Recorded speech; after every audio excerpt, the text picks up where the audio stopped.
بسم اللہ الرحمن الرحیم۔ السلام علیکم ورحمۃ اللہ وبرکاتہ۔ گھر کے چاروں کونوں پر 10 بار دم کریں۔ اگلے 7 دنوں میں وہ گھر دولت سے بھر جاتا ہے۔ مطلب یہ کہ اگر آپ کاروبار کرتے ہیں تو آپ کے کاروبار میں اضافہ ہوگا۔ اگر آپ کو نوکری نہیں مل رہی تو نوکری مل جائے گی۔ آپ کا کام نہیں چل رہا، کام بندہ ہوا ہے، وہ کام چل پڑے گا۔ بہت پیارا وظیفہ ہے۔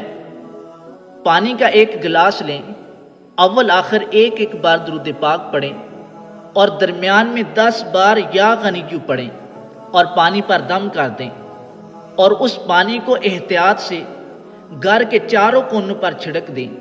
انشاءاللہ اس عمل کی برکت سے رزق کی تنگی ختم ہو جائے گی اور رزق میں بے پناہ اضافہ ہوگا، اور اللہ تبارک و تعالی آپ کے لیے رزق کے خزانے کھول دے گا، اور آپ کو خود سمجھ نہیں آ رہی ہوگی کہ آپ کے ہاں رزق کہاں سے آ رہا ہے۔ اس قدر برکت والا وظیفہ ہے۔ اللہ تبارک و تعالی آپ کے لیے آسانیاں پیدا فرمائے، آپ کے رزق میں، عمر میں، عمل میں خیر برکت عطا فرمائے، آمین۔ ویڈیو اچھی لگی ہو لائک کیجئے، مزید معلومات کے لیے چینل کو سبسکرائب کیجئے۔